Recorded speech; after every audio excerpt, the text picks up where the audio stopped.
السلام علیکم خواتین و حضرات، پروگرام آپ کے مسائل کے ساتھ آپ کا میزبان جنید اقبال حاضر خدمت ہے۔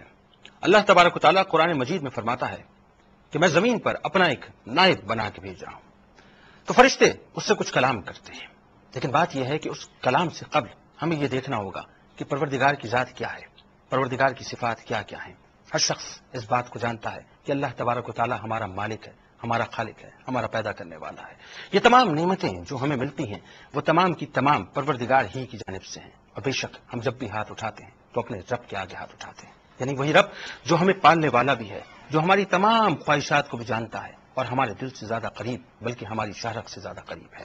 اس پروگرام کی ابتدا کرتے ہیں اسی کلام سے، اسی گفتگو سے، اسی موضوع سے کہ اللہ تبارک و تعالیٰ کیا ہے، اس کی صفات کیا ہیں، اور اس کے حوالے سے جو بہت سے سوالات ہمارے ذہن میں آتے ہیں اس کو کس انداز سے ہمیں دیکھنا چاہیے اور کس انداز سے اس پر گفتگو کرنا چاہیے۔ اس سے قبل کہ اس پروگرام کا آغاز کریں، آپ کا تعارف کراتے ہیں اپنے مہمان خاص سے۔ ہمارے ساتھ اس پروگرام میں تشریف فرما ہیں آپ کے بےحد پسندیدہ محترم جناب مفتی محمد اکمل صاحب، جو کہ ان تمام سوالات کے جوابات دیں گے جو ہمارے ذہنوں میں کہیں نہ کہیں پلتے ہیں اور ہمارے دلوں میں کہیں نہ کہیں بستے ہیں۔ تو آئیے اس پروگرام کا آغاز کرتے ہیں۔ السلام علیکم مفتی صاحب۔ وعلیکم السلام ورحمۃ اللہ وبرکاتہ مغفرتہ۔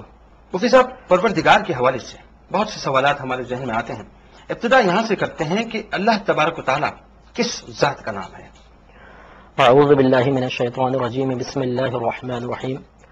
شرعی لحاظ سے علماء کرام نے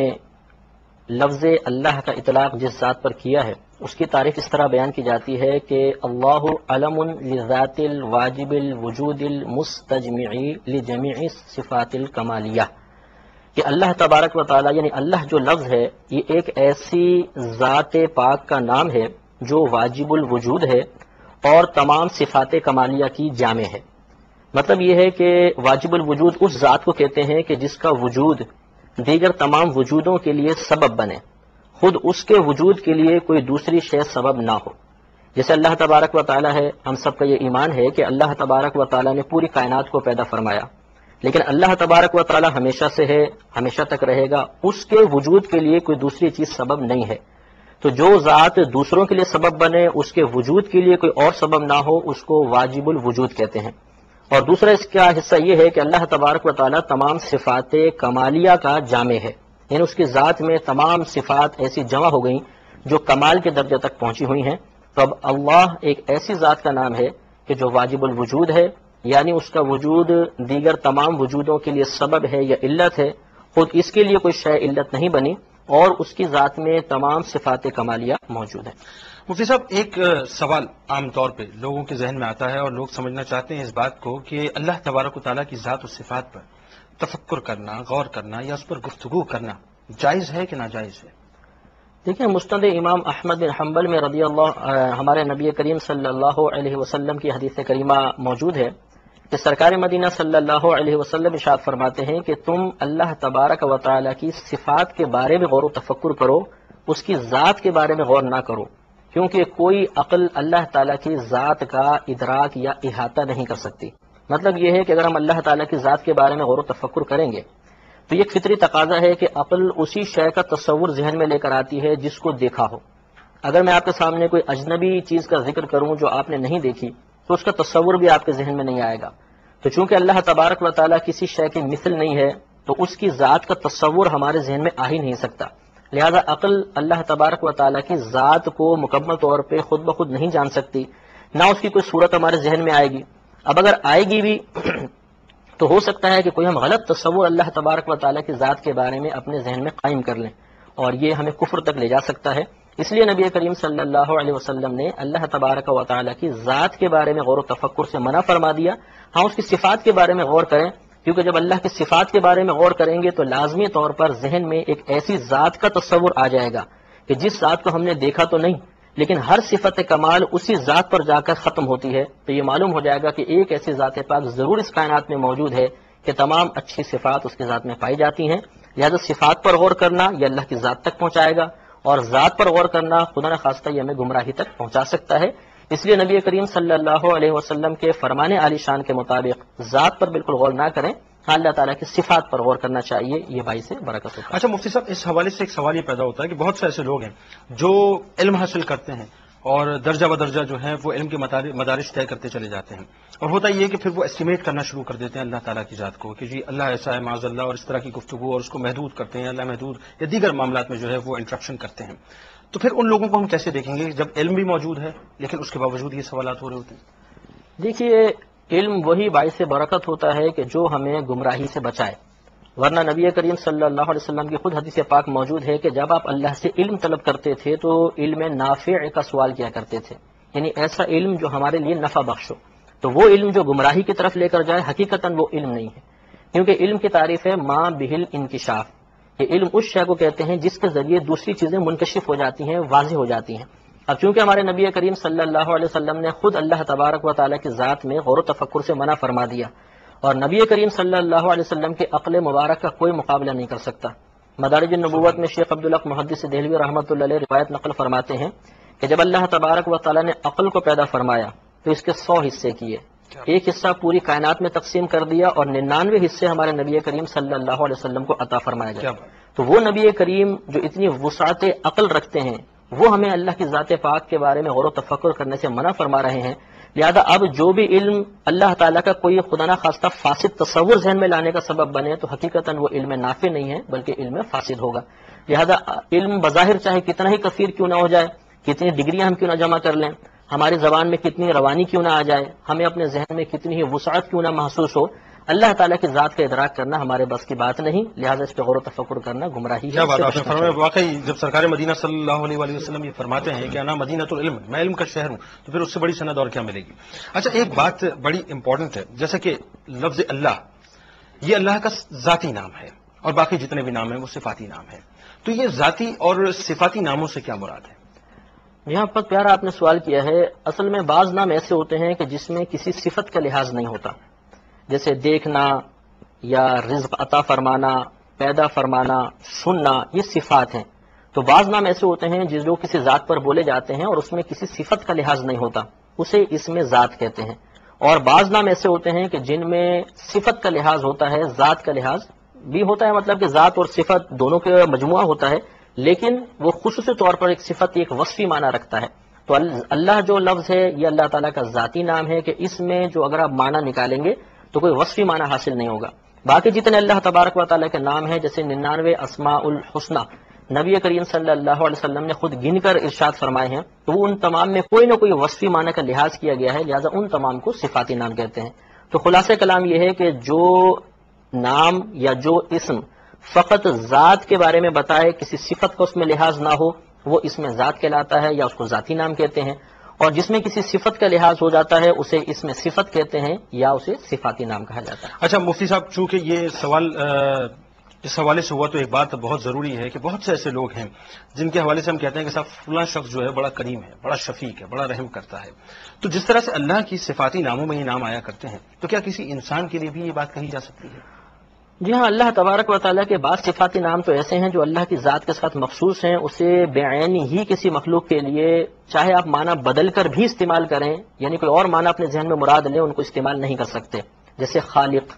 یہ اللہ تعالیٰ کے صفاتی نام ہے. اب خالق معنی ہوتا ہے جو پیدا فرمانے والا ہو، اب یہ اللہ کے ساتھ خاص ہے. اسی طرح رزاق، رزق دینے والے اللہ تبارک و تعالیٰ کی ذات ہے، کوئی مخلوق براہ راست رزق عطا نہیں کر سکتی. ہاں، اللہ کے عطا فرمانے کے بعد اگر کوئی دے تو یہ ایک وسیلے کا معاملہ ہو جائے گا، لیکن براہ راست کوئی بھی رزاق نہیں ہے. تو ایسا کوئی نام جو خاص اللہ تعالیٰ کی ذات کے لیے ہی مخصوص ہو وہ ہم کسی اور کے لیے استعمال نہیں کر سکتے. اگر کرنا چاہیں تو اس میں طریقہ یہ ہوتا ہے کہ ہم ساتھ میں عبد کا لفظ بڑھائیں، جیسے عبد الخالق، عبد الرزاق تو نام رکھ سکتے ہیں. باقی بعض نام ایسے ہوتے ہیں جو اللہ تبارک و تعالیٰ نے اپنی ذات کے لیے مخصوص نہیں فرمائے، جیسے رؤوف ہے، رحیم ہے، کریم ہے، کہ جس طرح یہ اللہ تبارک و تعالیٰ کے لیے استعمال ہوئے ہیں ایسے ہی قرآن کریم میں نبی کریم صلی اللہ علیہ وسلم کے لیے خود اللہ تبارک و تعالیٰ نے استعمال فرمائے ہیں. لہٰذا ان ناموں کو استعمال کرنے میں قباحت نہیں ہوگی. اچھا مفتی صاحب، ایک سوال خاصا لوگوں کے ذہنوں میں آتا ہے کہ اللہ تبارک و تعالیٰ کے جو نام حدیث میں منقول ہیں،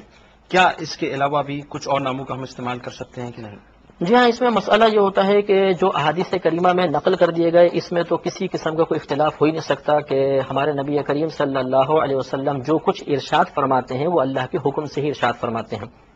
اب اس میں دوسرا مسئلہ یہ ہے کہ بعض اسماء ایسے ہوتے ہیں جو دیگر لغتوں میں، دیگر زبانوں میں اللہ کے لیے استعمال ہوتے ہیں، جیسے انگلش میں گاڈ استعمال کرتے ہیں اور فارسی میں خدا کا لفظ آتا ہے.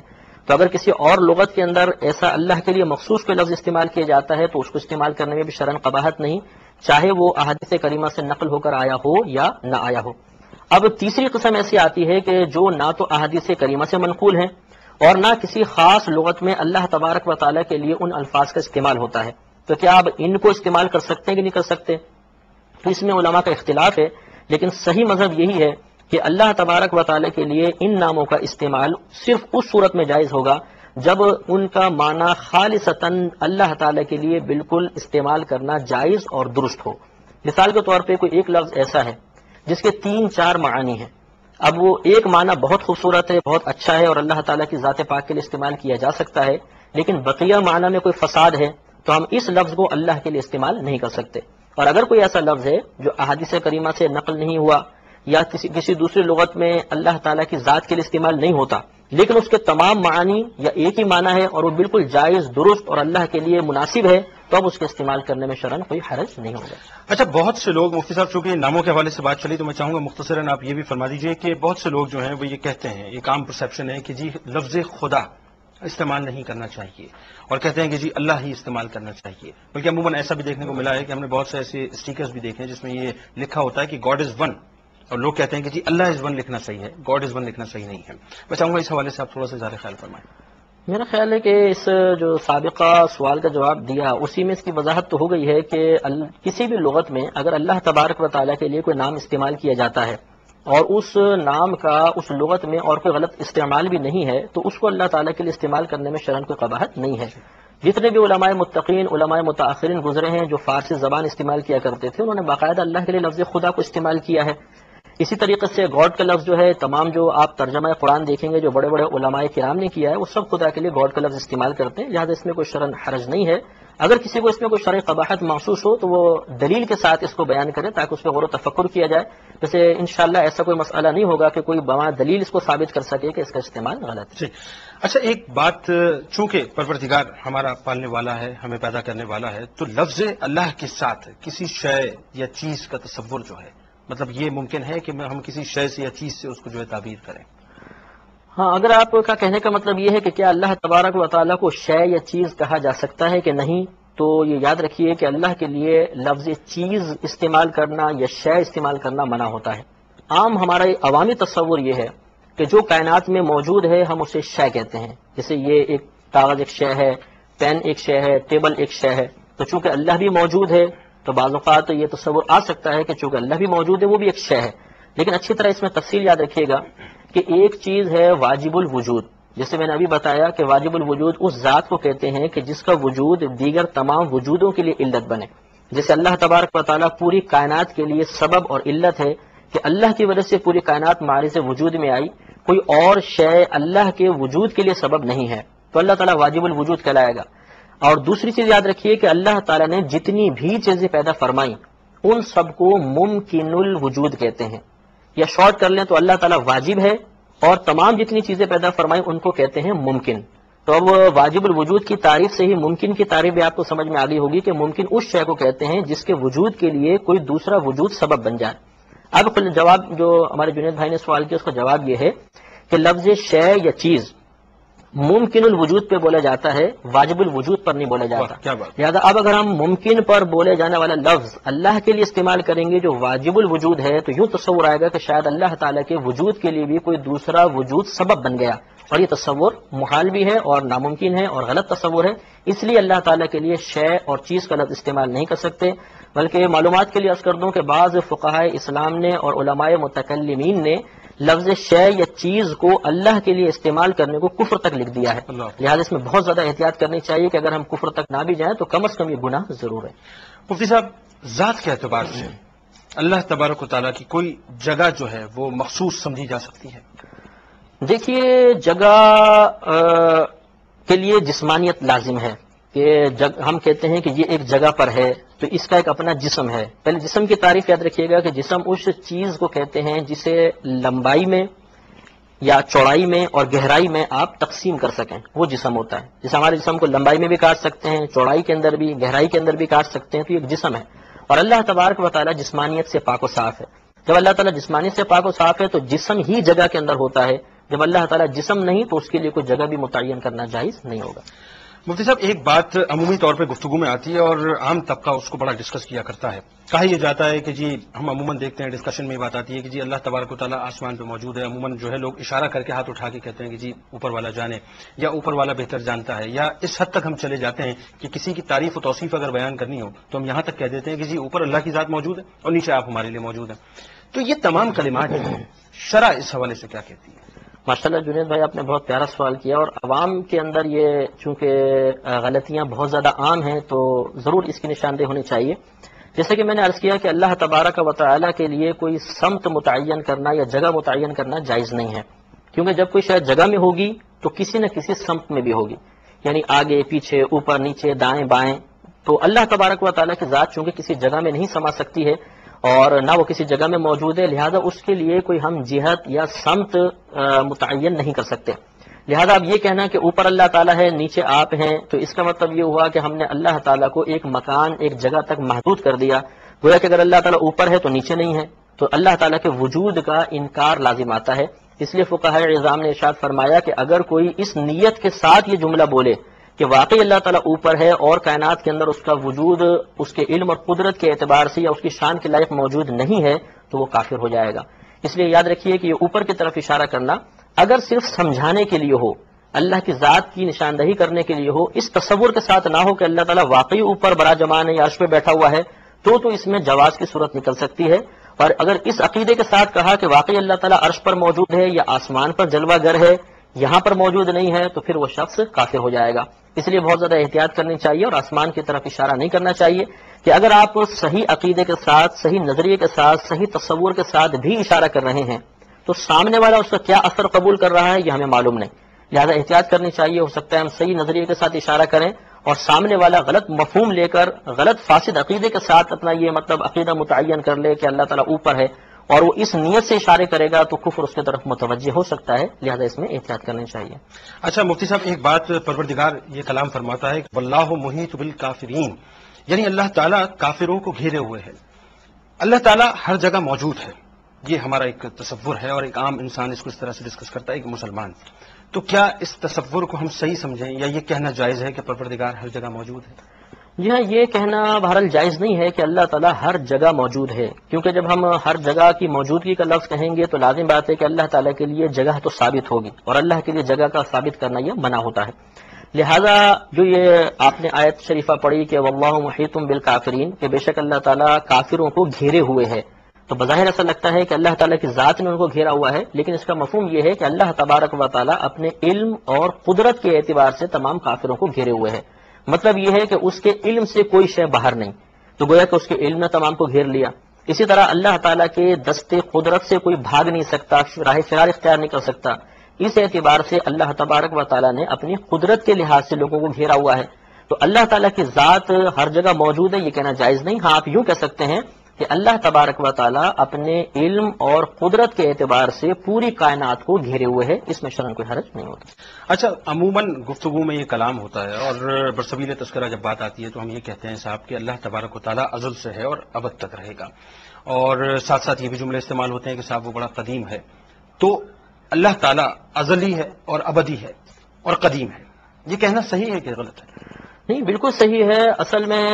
ازلی کسے کہتے ہیں، ابدی کسے کہتے ہیں، قدیم کسے کہتے ہیں، یہ مفہوم ہر مسلمان کو جاننا چاہیے، کیونکہ یہ الفاظ کثرت کے ساتھ استعمال ہوتے ہیں۔ تو اللہ تبارک و تعالیٰ کے ازلی اور قدیم ہونے کا مفہوم ایک ہی ہے، اور اس کا مطلب یہ ہے کہ ازلی اسے کہتے ہیں کہ جس پر کبھی بھی عدم طاری نہ ہوا ہو۔ عدم کا مطلب ہوتا ہے موجود نہ ہونا، جیسے ہم تھے کہ پہلے موجود نہیں تھے، پھر ہم کائنات میں موجود ہوئے، تو ہمیں کہا جائے گا کہ یہ عدم سے وجود میں آئے۔ تو جو عدم سے وجود میں آتا ہے وہ ازلی نہیں ہوتا، اور جو ہمیشہ سے ہے اس پہ کبھی عدم یعنی نہ ہونا طاری نہیں ہوا ہے وہ قدیم بھی ہوتا ہے، اس کو ازلی بھی کہتے ہیں۔ تو چونکہ اللہ تبارک و تعالی ہمیشہ سے ہے، ایسا نہیں تھا کہ پہلے وہ نہ ہو پھر آئے، تو گویا اس پہ عدم آیا ہی نہیں، اور جس پہ معدوم ہونا یا عدم نہیں طاری ہوا وہ ازلی کہلاتا ہے اور قدیم کہلاتا ہے۔ اب آگے ابدی، ابدی کا مطلب ہوتا ہے ہمیشہ ہمیشہ رہنے والا۔ تو اللہ تبارک و تعالی ہمیشہ سے ہے، ہمیشہ رہے گا، یہی مسلمان کا عقیدہ ہے، اور اسی عقیدے کو سامنے رکھ کر ہم اللہ تعالیٰ کو ازلی اور قدیم اور ابدی کہتے ہیں۔ مفتی صاحب، اللہ تبارک و تعالیٰ کی ذات و صفات ازلی ہیں اور ابدی ہیں، کیا ایک مسلمان یا ایک عام انسان اس کی ذات و صفات کے علاوہ کسی اور چیز کو ازلی اور ابدی سمجھ سکتا ہے؟ دیکھیں، ابدی سمجھنے میں تو کوئی حرج نہیں ہے کہ بعض چیزیں ابدی ہوں گی. خود اللہ تبارک و تعالیٰ نے مسلمانوں کے لیے ابد کا فیصلہ فرمایا ہے کہ جب ہم جنت میں داخل ہو جائیں گے تو صحیح احادیث کریمہ میں آیا اور آیات میں بھی ہے، خالدین فیہا کے الفاظ ہیں کہ جب ہم جنت میں جائیں گے تو ہمیشہ ہمیشہ اس میں رہیں گے. اور ہمارے نبی کریم صلی اللہ علیہ وسلم کی بھی صحیح احادیث کریمہ میں یہ مضمون موجود ہے. بخاری شریف کی حدیث پاک ہے، مسلم میں بھی الفاظ ہیں، ترمذی کے اندر بھی ہیں کہ جب جنتی جنت میں داخل ہو جائیں گے تو ایک فرشتہ ان کو اس طرح ندا کرے گا کہ اے جنتیوں، خوش ہو جاؤ کہ اب تم اللہ کی رحمت کے مقام پر آ گئے، اب تم اس میں ہمیشہ ہمیشہ رہو گے، کبھی اس سے باہر نہیں نکالے جاؤ گے. تو معلوم یہ ہوا کہ مرنے کے بعد تو ہم بھی ابدی ہو جائیں گے، تو اس اعتبار سے تو ہمیں بھی ابدی کہا جا سکتا ہے. لیکن ازلی کہنے میں کلام ہے، کیونکہ ازلی اسی ذات کو کہہ سکتے ہیں کہ جو ہمیشہ سے ہو. اللہ تعالیٰ کی ذات کے علاوہ کوئی بھی شے، کوئی بھی اللہ کی صفت کے علاوہ صفت ایسی نہیں ہے کہ جو پہلے نہیں تھی، پہلے سے تھی بعد میں بھی وہ موجود رہی، بلکہ سب یہ ایسا ہی ہے کہ جو وجود ہے یا جو صفت ہے پہلے وہ نہیں تھی، اللہ کے پیدا کرنے سے ہوئی. لہٰذا یہاں پر یہ توجہ طلب بات ہے کہ بعض یہ کہہ دیتے ہیں جی یہ تو میرا ازلی دشمن ہے. اب یہ نہیں کہنا چاہیے، کیونکہ ازلی دشمن جب ہم یہ کہتے ہیں، اگرچہ ہم اس کا معنی کا تصور اپنے ذہن میں نہیں رکھتے ہوں گے، بہت پرانا دشمن کہنا مراد ہوتا ہے، لیکن پھر بھی اس کے معنی پر آپ غور کریں کہ گویا کہ یہ ایسا دشمن ہے کہ ہمیشہ سے ہے، تو ہم اس کو ایک طرح سے نادانستہ طور پہ اللہ تعالیٰ کے ساتھ شریک کر دیتے ہیں. یا ہم یوں کہہ دیتے ہیں کہ خیر اور شر کی جنگ ازل سے جاری ہے، ابد تک رہے گی. حالانکہ اللہ تبارک و تعالیٰ نے شر کو بعد میں پیدا فرمایا، شر ہمیشہ سے تو نہیں تھا، تو یہ اس قسم کے جملے نہیں کہنے چاہیے. تو ازلی ہونے میں اللہ کے ساتھ کوئی بھی شے شریک نہیں ہو سکتی ہے، اور ابدی ہونے میں اللہ کی عطا سے، اللہ کے کرم سے ہم اللہ تعالیٰ کے ساتھ ہیں. یعنی شرکت ویسی نہیں ہے معاذ اللہ کہ اللہ تعالیٰ جیسا ہے بعینی ہم بھی ویسے ابدی ہوں گے، اس میں فرق ہے اللہ کے لیے اور ہمارے لیے. لیکن بہرحال ہم بھی ہمیشہ ہمیشہ اللہ کی عطا سے رہیں گے. تو ابدی کہنے میں تو حرج نہیں ہے، ازلی کہنے کے اندر حرج ہے. اچھا، ایک بڑا لطیف نقطہ آپ کی گفتگو سے اٹھتا ہے کہ آپ نے یہ فرمایا کہ خیر اور شر کی جنگ جو ہے، ہم عموماً یہ گفتگو میں کہا کرتے ہیں کہ ازل سے ہے اور ابد تک رہے گی. یعنی اس سے مراد یہ لی جائے گی کہ شیطان جب مکمل طور پہ منکر ہوا تو وہ ازل سے جو ہے وہ لفظ اس کے لیے استعمال نہیں ہوگا، یعنی وہ بعد کا معاملہ ہے. خیر اور شر کی جنگ جو ہے وہ ازل سے ابد تک نہیں ہے. میں اس کا عرض کر دیتا ہوں. دیکھیں، اس میں مسئلہ یہ ہوتا ہے کہ ایک لفظ کے حقیقی معنی ہوتے ہیں، یعنی وہ لفظ جس معنی کے لیے بنایا گیا تھا اس معنی کو اس لفظ کا حقیقی معنی کہتے ہیں. اور ایک معنی ایسا ہوتا ہے کہ لفظ کو اس معنی کے لیے بنایا تو نہیں گیا تھا، لیکن اب اس لفظ کا اس معنی میں استعمال ہونے لگا. تو لفظ ازل کا حقیقی معنی تو یہی ہے کہ ہمیشہ سے، جو ذات ہمیشہ سے ہوگی اس کو ازلی کہیں گے. لیکن ایک ہوتا ہے ایسا معنی کہ جس کے لیے وہ بنایا تو نہیں گیا تھا، اسے مجازی معنی کہتے ہیں. تو مجازن شیطان کو یہ کہتے ہیں، یا شر کے بارے میں کہہ دیتے ہیں کہ شر اور خیر کی جنگ ازل سے ہے. تو یہاں پر ازل کا حقیقی معنی نہیں ہے، بلکہ اب یہاں معنی ہوگا بہت قدیم، بہت پرانی. یعنی ازل خیر اور شر کی جنگ بہت پرانی ہے. تو اگر ازل سے پرانا والا معنی لیا جائے تو اس کا استعمال درست ہو سکتا ہے، لیکن اس قسم کے الفاظ کے استعمال میں احتیاطی کرنے چاہیے. اچھا، ایک مفتی صاحب سوال اور ذہن میں آتا ہے کہ اللہ تبارک و تعالیٰ سنتا ہے، اللہ تبارک و تعالیٰ دیکھتا ہے، اللہ تبارک و تعالیٰ کلام فرماتا ہے، اللہ تبارک و تعالیٰ ارادہ فرماتا ہے. تو جو اعضاء انسان ان تمام کاموں میں استعمال کرتا ہے، کیونکہ زبان کا استعمال ہے، آنکھ کا استعمال ہے، ہاتھوں کا استعمال ہے، ذہن کا استعمال ہے، تو کیا وہی اللہ تبارک و تعالیٰ کے لیے بھی ہم سوچیں گے کیا؟ دیکھیں، اللہ تبارک و تعالیٰ نے قرآن عظیم میں واضح طور پہ ارشاد فرما دیا، لیسا کمثلہ شیء، کہ اللہ تعالیٰ کی مثل کوئی بھی شے نہیں ہے.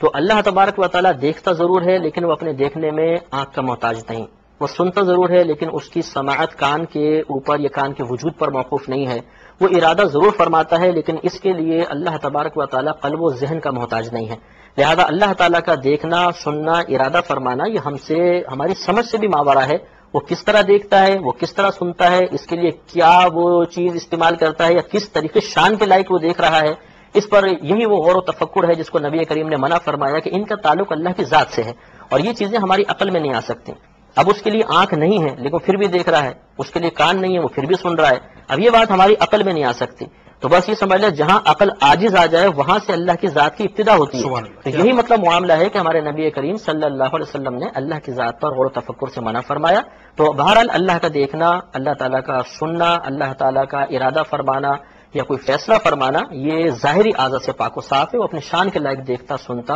اور ارادہ فرماتا. مفتی صاحب، ایک بات خاصی اس گفتگو میں نکل کے آئی، اور میں سمجھنا چاہ رہا تھا اس حوالے سے، کیونکہ اب گفتگو ہونی چاہیے، وہ یہ ہے کہ پروردگار جو ہے وہ ہمارے گناہوں کو معاف کر دیا کرتا ہے، ہم توبہ کرتے ہیں وہ معاف کر دیا کرتا ہے، لیکن شرک کو وہ پسند نہیں کرتا۔ آپ کے ذریعے سے لوگ یہ سمجھنا چاہتے ہیں کہ اللہ تبارک و تعالیٰ کے ساتھ کسی کو شریک ٹھہرانے کا مطلب کیا ہے، کس طرح سے ہم اس دائرے سے باہر نکل جاتے ہیں اور اللہ تعالیٰ کے ساتھ شریک ٹھہرا دیتے ہیں؟ جی ہاں، شرک ایک ایسا گناہ ہے کہ وہ اگر انسان توبہ نہ کرے تو کبھی بھی معاف نہیں ہوگا۔ بقیہ چاہے انسان کتنا ہی بڑا گناہ کبھی کیوں نہ کر لے، اگر وہ جہنم میں چلا بھی گیا تو یہ اللہ تبارک و تعالیٰ کا وعدہ ہے کہ ایک مخصوص وقت تک عذاب سہنے کے بعد وہ ضرور داخل جنت ہوگا۔ لیکن شرک ایسا گناہ ہے کہ اگر اس پر بغیر توبہ کے انسان مر جائے تو وہ ہمیشہ ہمیشہ جہنم میں جلے گا، کبھی جنت میں آنا اس کو نصیب نہیں ہو سکتا۔ لہذا شرک کا درست مفہوم ہمارے ذہن کے اندر موجود ہونا چاہیے، اور اپنے اعمال کا محاسبہ کرنا چاہیے کہ خدا نہ خواستہ ہم کہیں مبتلا شرک تو نہیں ہے۔ لہذا جیسے جنید بھائی نے سوال فرمایا، بہت ہی نفیس سوال ہے اور بہت ضروری سوال ہے، کیونکہ شرک کا لفظ ہم کثرت کے ساتھ سنتے رہتے ہیں، تو اس کا صحیح تصور ہمارے ذہن میں ہونا چاہیے۔ یاد رکھیے کہ شرک کا مطلب ہوتا ہے کسی کو شریک ٹھہرانا لغوی اعتبار سے، اور شرعی اعتبار سے اللہ تعالیٰ کے ساتھ کسی کو شریک ٹھہرانے کا مطلب یہ ہے کہ جیسا اللہ تعالیٰ کی ذات واجب الوجود ہے، ہم کسی اور کو واجب الوجود سمجھ لیں۔ کیا بات! جیسے میں نے تصور آپ کو بتایا کہ اللہ تعالیٰ کی ذات تمام وجودوں کے لیے سبب ہے، اللہ کے وجود کے لیے کوئی شے سبب نہیں۔ اگر ہم نے کسی مخلوق کو ایسا سمجھا تو ہم کافر ہو جائیں گے۔ دوسرا شرک کا ایک پہلو یہ ہوتا ہے کہ جس طرح اللہ تبارک و تعالیٰ عبادت کے لائق ہے، معبود حقیقی ہے، ایسا ہی ہم کسی مخلوق کو سمجھنے لگ جائیں۔ جیسے مشرکین مکہ تھے کہ وہ بتوں کی پوجا کیا کرتے تھے، انہیں عبادت کے لائق سمجھتے تھے، جبکہ بعض کفار کا یہ قول بھی منقول ہے کہ وہ یہ کہا کرتے تھے کہ اصل میں ہم بتوں کو اللہ کی بارگاہ میں ایک وسیلہ بناتے ہیں تاکہ اللہ تعالیٰ ہمیں اپنا محبوب بنا لے،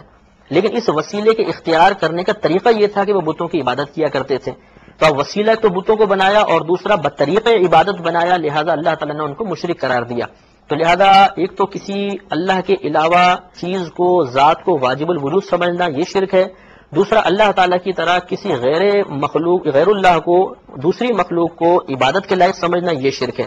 تیسرا شرک کا ایک پہلو یا نظریہ یہ ہوتا ہے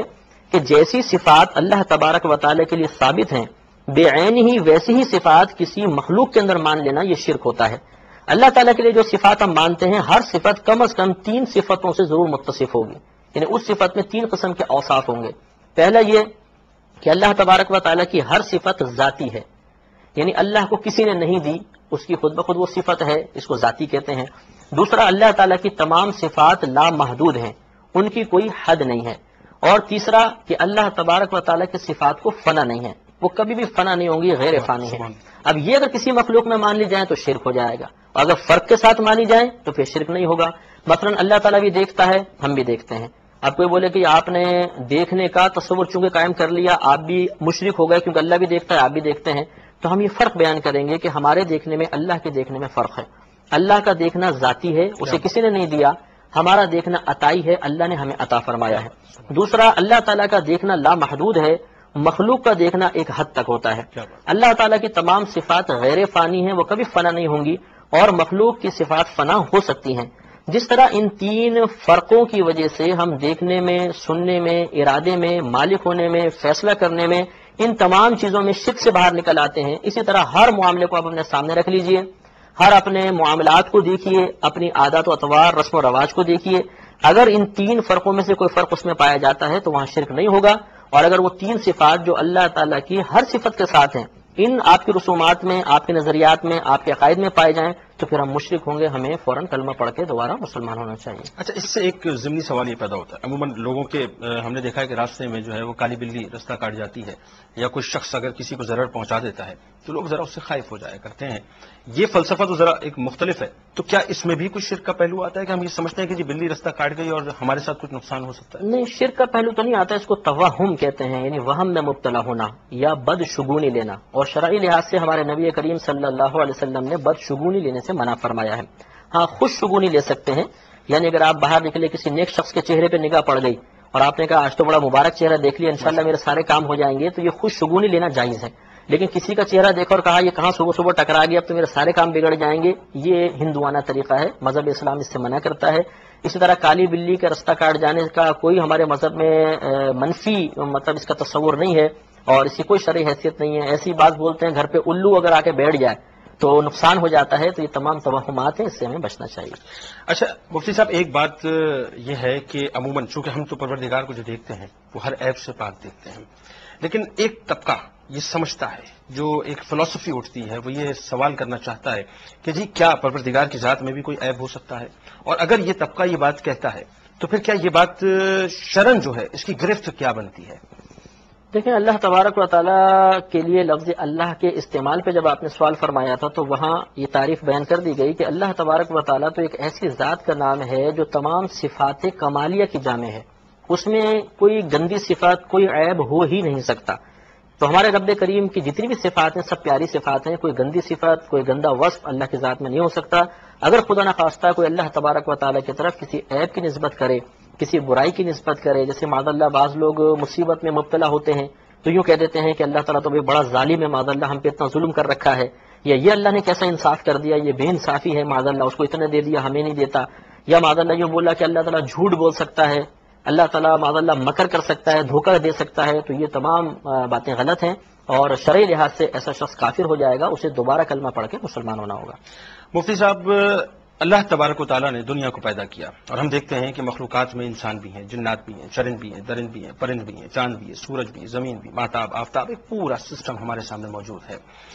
کیا پروردگار بیک وقت تمام مخلوقات کی طرف نظر کیے ہوئے ہے؟ اور یہ سوال اس لیے سامنے آتا ہے کہ ایک وقت میں اتنی تمام مخلوقات کو پروردگار کیسے اپنی توجہ جو ہے وہ دے دیا کرتا ہے؟ دیکھیں، غفلت جو ہے اس کے کئی اسباب ہوتے ہیں. سب سے بڑا غفلت کا سبب نیند ہوتی ہے، اور اللہ تبارک و تعالیٰ نیند سے پاک و صاف ہے. خود اللہ نے ارشاد فرمایا وَلَا تَأْخُذُهُ سِنَةٌ وَلَا نَوْمٌ، کہ نہ تو اسے اونگ آتی ہے نہ اسے نیند اپنے قابو میں کر سکتی ہے. تو وہ اس کے اوپر یہ جو بشری تقاضے ہیں اللہ تعالیٰ ان سے پاک و صاف ہے. تو اللہ تبارک و تعالیٰ کائنات سے غافل نہیں کہ غفلت والی کوئی شخص کے پاس نہیں، کہ غفلت ایک برا وصف ہے، ایک عیب ہے، اور اللہ تعالیٰ کی ذات ہر عیب سے پاک و صاف ہے. اب اگر ہم عقلی لحاظ سے سوچنا شروع کر دیں کہ اللہ تبارک و تعالیٰ کیسے پوری کائنات کی نگہبانی فرما رہا ہے، کہ سمندر میں مچھلیاں بھی ہیں، بلوں میں چونٹیاں بھی ہیں، ایک ایک چونٹی کیا ارادہ کر رہی ہے، کیا بات کر رہی ہے، پھر انسانوں کی مختلف ارادے، مختلف اعمال، ہر انسان کی اپنی اپنی سوچ. اگر ایک ریل گاڑی میں 100 افراد جا رہے ہوں تو ہر ایک اپنے اپنے بارے میں غور و تفکر کر رہا ہے، اور اللہ تعالیٰ ان تمام کے تفکرات پر آگاہ ہے. جو اپنے دل میں ہم سوچ رہے ہیں اللہ تعالیٰ ان تمام کو جانتا ہے. تو ہماری عقل کام کرنا بند کر دیتی ہے. مسئلہ یہ ہے کہ ہم اللہ تبارک و تعالیٰ کی ذات کریمہ کو اپنے لیول پر لا کر دیکھتے ہیں. جیسے ہم ایک وقت میں 2-3 کی طرف متوجہ ہو جائیں تو ہماری عقل کام کرنا چھوڑ دیتی ہے. تو چونکہ اللہ تعالیٰ کو معاذ اللہ ہم اپنے لیول پر لا کر دیکھتے ہیں تو پھر ہمیں کام بہت مشکل نظر آتا ہے. یہ وہی بات ہے جس کی طرف بار بار اشارہ کیا جا رہا ہے کہ ہمارے نبی کریم صلی اللہ علیہ وسلم نے ارشاد فرمایا کہ اللہ کی ذات کے بارے میں غور نہ کرو، اس کی صفات کے بارے میں غور کرو. تو اللہ تعالیٰ کیسے تمام کائنات کا نظام چلا رہا ہے، کیسے پوری کائنات کو دیکھ رہا ہے، اس پر ہمیں غور و تفکر کرنے کی ضرورت نہیں ہے، کیونکہ عقل معاف ہو جائے گی. اللہ تعالیٰ کے ان اعمال، ان افعال کا ہم ادراک نہیں کر سکتے. اور آپ غور فرمائیں کہ اللہ تبارک و تعالیٰ کے غافل نہ ہونے کی سب سے بڑی دلیل یہ ہے کہ پوری کائنات ایک نظام کے تحت چل رہی ہے، اور اس نظام میں کہیں آپ کو نقص نظر نہیں آئے گا. اگر آپ تقسیم رزق کو ہی دیکھ لیجئے تو ایک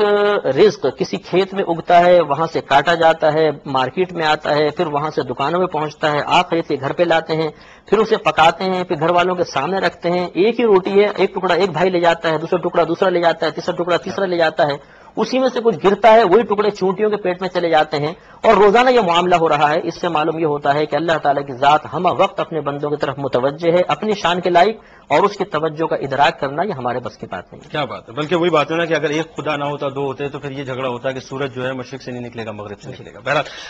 مفتی صاحب، ایک سوال بڑا امپورٹنٹ ذہن میں آتا ہے، وہ یہ ہے کہ ہم بے دلیل اپنے رب کو مانتے ہیں. یہ مسلمانوں کا جو ہے وہ اللہ تبارک و تعالیٰ کا ایک انعام ہے مسلمانوں پہ کہ ہم منتخب کیے ہوئے لوگ ہیں، امت محمدیہ صلی اللہ علیہ وآلہ وسلم سے ہیں. لیکن باوجود اس کے انسان جو بے دلیل مانتا ہے، جو مسلمان بے دلیل مانتا ہے، پھر بھی وہ یہ خواہش رکھتا ہے کہ اپنے رب کا دیدار ہو جائے. تو کیا اس دنیا میں رہ کے، اس بشری چولے میں یہ ممکن ہے کہ ہم اپنے رب کا دیدار کر سکیں؟ دیکھیے، دنیا کے اندر دیدار الہی فقط نبی کریم صلی اللہ علیہ وسلم کے ساتھ خاص ہے کہ آپ نے معراج کی رات اپنے رب کریم کا باقاعدہ اپنی چشمان ظاہری سے دیدار کیا، اور ایک روایت کے مطابق 9 بار اللہ تبارک و تعالیٰ کے دیدار کی سعادت حاصل فرمائی. تو یہ مسلمانوں کا عقیدہ ہے. علماء متکلمین نے یہ واضح طور پہ بات لکھی کہ نبی کریم صلی اللہ علیہ وسلم کے علاوہ پوری کائنات میں انبیاء علیہم السلام سمیت کوئی بھی اللہ تبارک و تعالیٰ کو اپنی ظاہری آنکھوں سے نہیں دیکھ سکتا. یہی وجہ ہے کہ موسیٰ علیہ السلام نے جب اللہ تبارک و تعالیٰ کے دیدار کی تمنا کا اظہار کیا، حالانکہ آپ کلیم اللہ ہیں، آپ کو خاص شرف حاصل ہے کہ اللہ تبارک و تعالیٰ نے آپ کو ہم کلامی کا شرف اور سعادت عطا فرمائی، لیکن اس کے باوجود اللہ تعالیٰ نے ارشاد فرمایا لن ترانی، اے موسیٰ تو مجھے ہرگز نہیں دیکھ سکتا. لن کا لفظ وہاں پہ لایا جاتا ہے جب مستقبل میں کسی شے کے انکار پر تاکید پیدا کرنا مقصود ہو. تو مجھے ہرگز نہیں دیکھ سکتا، ایک ہے کہ تو مجھے نہیں دیکھ سکتا، ایک جملہ ہے کہ تو مجھے ہرگز نہیں دیکھ سکتا. تو اتنی تاکید کے ساتھ اہتمام کر کے اللہ نے بیان فرمایا. تو جب موسیٰ علیہ السلام جو خاص بارگاہ الہی میں قرب رکھتے ہیں، انہیں اللہ تبارک و تعالیٰ نے اپنے دیدار سے مشرف نہ فرمایا، بلکہ جب اپنی تجلی فرمائی تو موسیٰ علیہ السلام بے ہوش ہو کر زمین پر تشریف لے آئے. قرآن کے اندر واقع موجود ہے. تو کائنات میں کوئی اللہ تعالیٰ کا دیدار نہیں کر سکتا، یعنی چشمان ظاہری سے. ہاں یہ علماء نے ضرور لکھا ہے کہ دل سے یا خواب میں اللہ تبارک و تعالیٰ اپنی شان کے لائق دیدار کروا دیا کرتا ہے. خود ہمارے امام اعظم ابو حنیفہ رضی اللہ تعالیٰ عنہ نے کم و بیش 100 بار خواب میں اپنے رب کریم کی زیارت کی ہے. لیکن اس میں بھی علماء کرام نے کلام فرمایا، بلا تمثیل عرض کر رہا ہوں، صرف سمجھانے کے لیے، خدا نہ خواستہ مثال قائم کرنا مقصود نہیں، کہ اگر سورج پوری آب و تاب کے ساتھ ہماری نگاہوں کے سامنے ہو اور ہم اس پہ نگاہ جمانے کی کوشش کریں تو کبھی بھی نگاہ نہیں جما سکتے، آنکھیں خیرہ ہو جائیں گی. لیکن اگر اسی سورج کے سامنے بہت سارے بادل آ جائیں تو اب اس سورج پر نگاہ جمانا ہمارے لیے آسان ہو جائے گا. تو اللہ تبارک و تعالیٰ جب خواب میں اپنا دیدار کرواتا ہے تو یہی معاملہ ہوتا ہے کہ اللہ تعالیٰ کے انوار و تجلیات کو برداشت کرنا کسی طاقت بشری کے اندر کے لیے ممکن ہی نہیں ہے. لیکن اللہ تعالیٰ ہزارہ حجابات میں رہ کر اپنا دیدار کرواتا ہے تو پھر دیکھنا خواب کے اندر ممکن ہو جاتا ہے. لہذا عقیدہ یہ نکلا مسلمانوں کا، یہ سب کا متفق علیہ فیصلہ ہے کہ ہمارے نبی کریم صلی اللہ علیہ وسلم کے علاوہ اپنی ظاہری آنکھوں سے اللہ تعالیٰ کا دیدار دنیا میں کوئی بھی نہیں کر سکتا. ہاں دل کا دیدار کہ اللہ تعالیٰ قلب کے اندر کسی طریقے سے جلوہ فرما ہو کر اپنے آپ کو دکھا دے، یعنی اپنا تصور قائم فرما دے، یا خواب کے اندر اپنا دیدار کروا دے، یہ ممکن ہے اور بزرگوں کے لیے ثابت بھی ہے. بلکہ یہ تو اس دین کی مزید افضلیت کی بات آ گئی کہ جس رب کو ہم نے دیکھا نہیں ہے، باوجود اس کے ہم اس پہ اس طرح سے ایمان لے کے آئے کہ اس کی ہر بات کو مانتے ہیں. جی. کیا آخرت میں ایسا ممکن ہوگا کہ اگر جواب ہاں میں ہو اور کوئی انکار کرے تو اس کے لیے کیا حکم ہوگا؟ مطلب شاید آپ یہ فرمانا چاہتے ہیں کہ آخرت میں دیدار ہوگا یا نہیں ہوگا، اور ہوگا اور کوئی سے انکار کرے تو کیا حکم ہوگا. تو مسئلہ یہ ہے کہ جی ہاں، دنیا کے اندر قانون علیحدہ ہے، آخرت کے اندر ہر متقی مومن نبی کریم صلی اللہ علیہ وسلم کا وہ امتی جو جنت میں جائے گا وہ اللہ تبارک و تعالیٰ کا ضرور دیدار کرے گا. جب نبی کریم صلی اللہ علیہ وسلم نے یہ بات بیان فرمائی، مسلم شریف کی حدیث پاک ہے، تو صحابہ کرام حیران ہوئے اور پوچھا کہ یا رسول اللہ صلی اللہ علیہ وسلم کیا ہم اپنے رب کا دیدار کریں گے؟ تو آپ نے ارشاد فرمایا کہ یہ بتاؤ کیا تم 14ویں رات کے چاند کو دیکھنے میں شک کرتے ہو؟ عرض کی جی نہیں. تو فرمایا پس اپنے رب کو بالکل اس طرح دیکھو گے جیسے دنیا میں تم 14ویں رات کے چاند کو دیکھتے ہو. اچھا مفتی صاحب، اب معذرت اگر کوئی اس کا انکار کرے بالفرض کہ آخرت میں رؤیت نہیں ہوگی، تو یاد رکھیں کہ آخرت میں اللہ تبارک و تعالیٰ کے دیدار کا ثبوت احادیث کریمہ سے ہے، اور احادیث کریمہ کا انکار کرنا یا کسی خاص حدیث کا انکار کر دینا، چاہے وہ صحیح حدیث ہی کیوں نہ ہو، یہ کفر نہیں ہوتا، گمراہی ضرور ہے. تو ہم ایسے شخص کو گمراہ کہیں گے لیکن وہ کافر نہیں ہوگا. مفتی صاحب، تھوڑی دیر قبل آپ نے یہ فرمایا کہ اللہ تبارک و تعالیٰ کو کوئی بھی شے اپنے گھیرے میں نہیں لے سکتی اور کسی بھی سمت کا تعین کرنا یہ ممکن نہیں ہے. اچھا، یہ بات ہمیں ملتی ہے کہ صاحب اللہ تبارک و تعالیٰ کا دیدار کروایا جائے گا، تو کیا اس سے ہم یہ مراد لیں کہ وہاں پہ کوئی سمت کا تعین ہوگا یا کسی خاص جگہ پہ جو ہے وہ اللہ تبارک و تعالیٰ جو ہے وہ تشریف فرما ہوگا اور وہاں پہ اس کا دیدار کریں گے؟ ماشاءاللہ بہت پیارا آپ نے سوال کیا ہے کہ پہلا سوال تو یہی بیدار ہوتا ہے کہ جب ہم یہ پہلے بات کہہ چکے ہیں اور ہمارا یہ عقیدہ ہے کہ کوئی بھی شے اللہ تعالیٰ کی ذات کو اپنے گھیرے میں نہیں لے سکتی، تو جب ہم دیکھیں گے تو لازم بات ہے کہ ہماری نظر اللہ تعالیٰ کا احاطہ کر لے گی، تو اس کی ذات ہمارے نظر کے دائرے میں آ جائے گی. تو پھر یہ تو دو باتیں ٹکرا گئیں باہم. دوسری بات یہ کہ جب ہم دیدار کریں گے تو لازم سی بات ہے کسی نہ کسی سمت کی طرف دیکھیں گے تبھی اللہ کا دیدار ہوگا. تو یہ کیسے ممکن ہے؟ تو اس کا جواب یہ ہے کہ دیدار کی دو صورتیں ہوتی ہیں.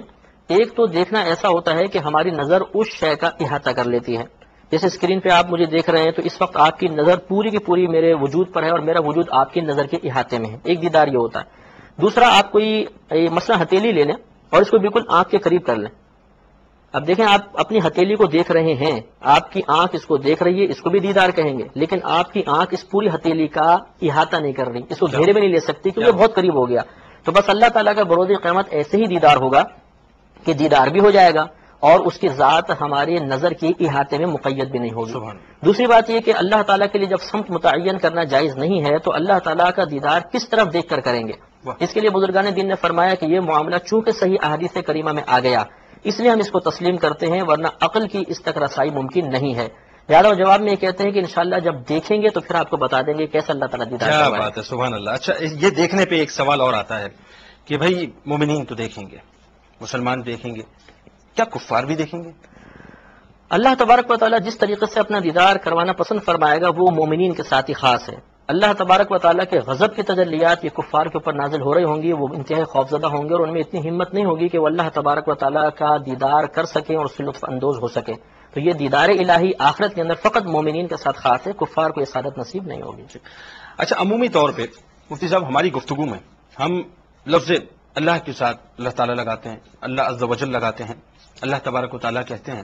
لیکن ایک ہمارے یہاں ایک ٹرینڈ بنا ہوا ہے کہ ہم عموماً گفتگو میں یہ بھی کہتے ہیں کہ اللہ میاں یہ کرتا ہے، اللہ میاں یہ کرتے ہیں۔ آپ نے جو جمع کا صیغہ تھا اس کے حوالے سے تو گفتگو کی، مزید اس پہ کلام کرتے ہیں۔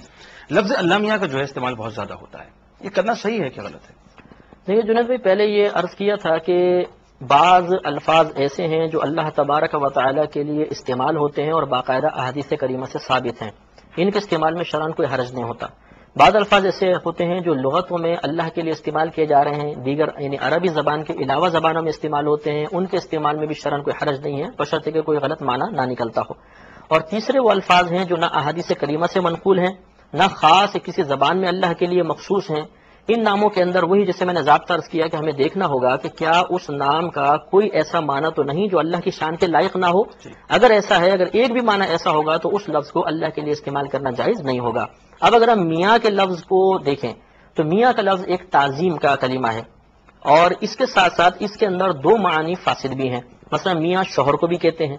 اور میاں اس شخص کو بھی کہا جاتا ہے جو ایک مرد اور عورت کے درمیان زنا کا معاملہ طے کروائے، جس کو دلال کہتے ہیں۔ تو معاذ اللہ یہ چونکہ دو غلط معانی اس لفظ کے اندر پوشیدہ ہیں کہ جب اللہ کے لیے میاں استعمال کریں گے تو شوہر کا تصور بیدار ہوگا، اور شوہر یقیناً زوجہ رکھتا ہے تبھی شوہر ہوگا، تو بیوی کا تصور پیدا ہوگا۔ اسی طرح معاذ اللہ دلال جو زنا کا معاملہ طے کروا رہا ہے یہ بہت برا فعل ہے اور بہت گندا کام ہے، تو چونکہ اس میں گندے معانی شامل ہیں لہٰذا میاں کا لفظ اللہ کے لیے استعمال کرنا ناجائز ہے۔ ٹھیک،